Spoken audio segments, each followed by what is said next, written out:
তুই ভাবি হইয়া আমার স্বামীর গায়ে সাবান মাখতাছস কেন? তাতে সমস্যা কি? মানিক আমার দেওরা, আমার ছোট ভাইয়ের মতো, ওরে তো আমি সাবান মাখতেই পারি। সাবান মাখাতে সমস্যা নাই, সমস্যা হইতাছে তোর নজর খারাপ, তোর চোখ খারাপ, তোর উদ্দেশ্য খারাপ। পরে আজকে পানিতে জমাবো।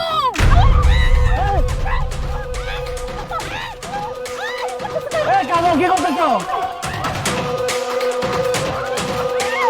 কাজল কি করতেছো? ভাবি বলে দেবো।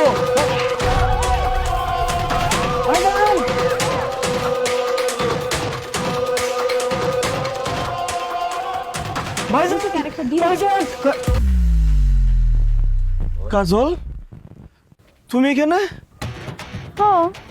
তাহলে পুকুরে ভাবিরে পানিতে চুবাইতেছে তোমার মতো দেখতে শেখে? আমি কি জানি? আরে কি কর, কাজল তো এইখানে, ও পুকুরে কি আরে চুবাইতেছে কলি? ভাবিরে চুবাইতেছে। আমার বড় পানিতে চুবাইতেছে?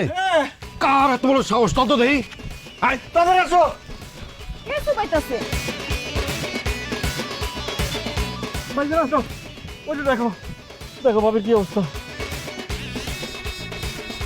কে চুবাইতেছে?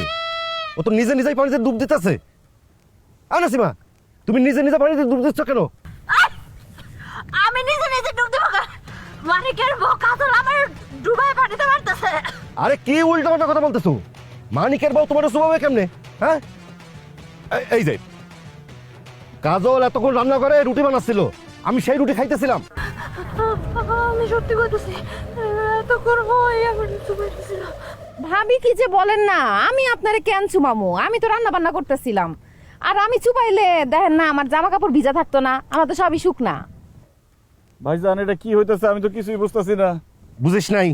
তুই নতুন বিয়ে করছিস, এখন তোর সংসারে অশান্তি লাগানোর জন্য এই কাজলের ঘাড়ে দোষ দিচ্ছে। যত সব।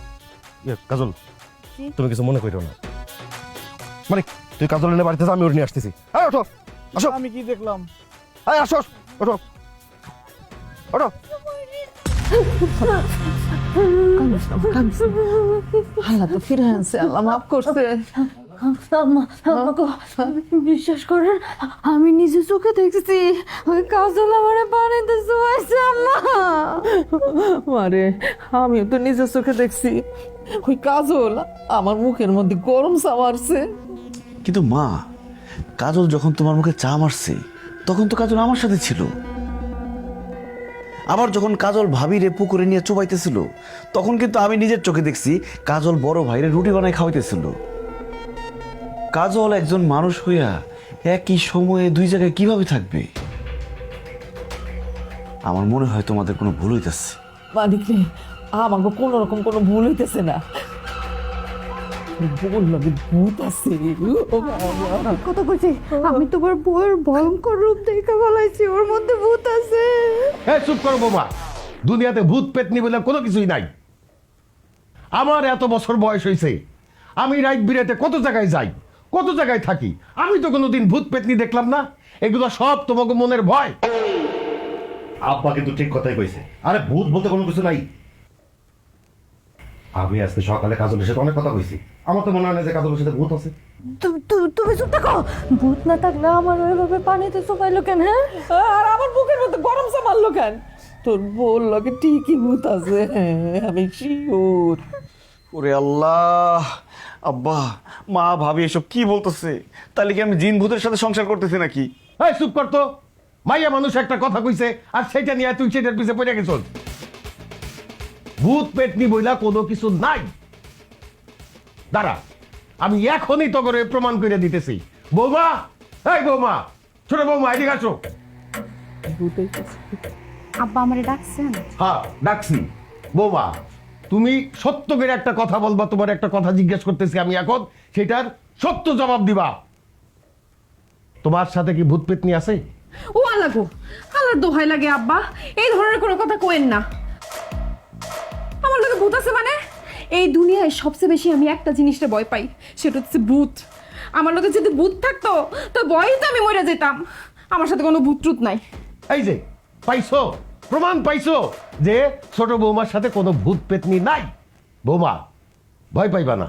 তোমার সাথে যদি কোনো ভূত থাইকাও থাকে আমারে বলবা, আমি ঝাড়ু দিয়া বাইরে সেই ভূত তোমার কাছ থেকে চুটাই দিব, কোনো ওজার দরকার নাই। আরে কত ভূত পেতনি আমি খায় ফেলাইছি, তার কোনো হিসাব আছে? আরে আমি তো নিজে সবচেয়ে বড় ভূত, আমার দেখা তো তোমার ভূত এমনিই বাইরে যাবে। তোমার সাথে ভূত থাকলে খালি আমারে কইবা, এমন অবস্থা করবো ওই ভূতের, সে আমারে আব্বাটাইকা ভাইগে দেব। না না আব্বা, আমার সাথে কোনো ভূত পেতনি নাই। ঠিক আছে, আর ভূত থাকলেও আমার ভয়ে তোমার পাশে আর কোনোদিন আসতে সাহস পাইব না। যাও এখন ঘুমাইতে যাও।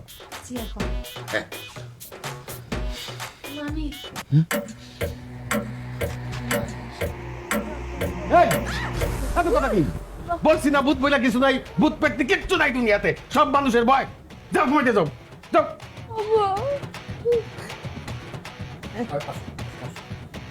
নিয়ে যা।